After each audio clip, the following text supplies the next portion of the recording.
रिश्वतखोर अधिकारी। अकबर बिरबल की कहानी। एक बार की बात है, बादशाह अकबर के दरबार में उनसे नौकरी मांगने की फरियाद लेकर एक व्यक्ति पहुंचा।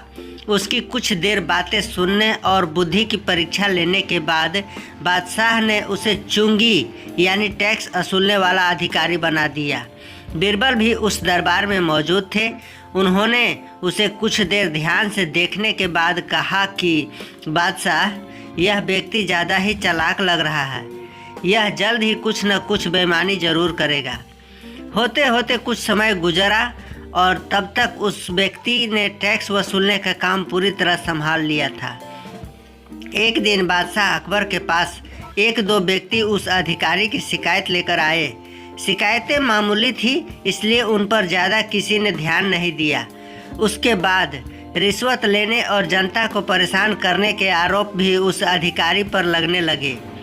इतनी शिकायतें आने पर बादशाह ने सोचा कि इसका तबादला ऐसी जगह कर देता हूँ जहाँ इसे बेईमानी करने का मौका ही न मिल पाए। इतना सोचते ही बादशाह ने फैसला किया कि उसे अस्तबल का मुंशी बनाया जाएगा। फिर अकबर ने मन में कहा कि अब घोड़ों की लीद उठवाने के काम में ये क्या बेईमानी कर पाएगा। वहाँ मुंशी के पद पर पहुँचते ही उस व्यक्ति ने फिर रिश्वत लेना शुरू कर दिया। उसने सीधे घोड़े की देखभाल करने वालों से कह दिया कि तुम लोग घोड़े को कम दाना पानी खिलाते हो, इसका पता बादशाह को चला है, इसलिए मुझे लीद को तौलने के लिए भेजा है। अब अगर लीद का वजन कम हुआ तो सबकी शिकायत बादशाह से कर दूंगा।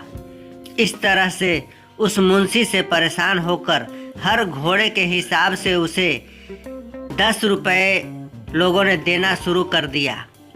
यह बात भी कुछ समय बाद अकबर तक पहुंच गए। उन्होंने मुंशी को सीधे यमुना की लहरें गिनने का कार्य सौंप दिया। फिर बादशाह ने मन में हुआ कि अब यहाँ तो यह कोई बेईमानी कर ही नहीं पाएगा। कुछ ही दिनों में जैसे ही वो व्यक्ति यमुना किनारे पहुँचा तो वहाँ भी उसने अपना दिमाग दौड़ा लिया। वो नाव से सवारी करने वालों को रोक रोक कर कहता कि मैं लहरें गिन रहा हूँ, ऐसे में तुम लोग यहाँ से नहीं निकल सकते। इसी जगह पर 2-3 दिन तक रुकना होगा। रोज़ रोज़ ऐसी बातें सुनकर नाव चलाने वालों ने अपने कार्य को जारी रखने के लिए उसे 50-50 रुपए की रिश्वत देना शुरू कर दिया। अब यमुना किनारे भी वो व्यक्ति को खूब बेईमानी कर रहा था। 1-2 महीने में यह बात भी बादशाह तक पहुंच गई। तभी अकबर ने एक लिखा हुआ आदेश भिजवाया, नाव को रोको मत, जाने दो। वो व्यक्ति चतुर था। उसने बादशाह के आदेश को वाले पत्र को नावों को रोको मत जाने दो कर दिया था। इस थोड़ी हेर फेर के बाद उसने अकबर का आदेश वहां टंगवा दिया।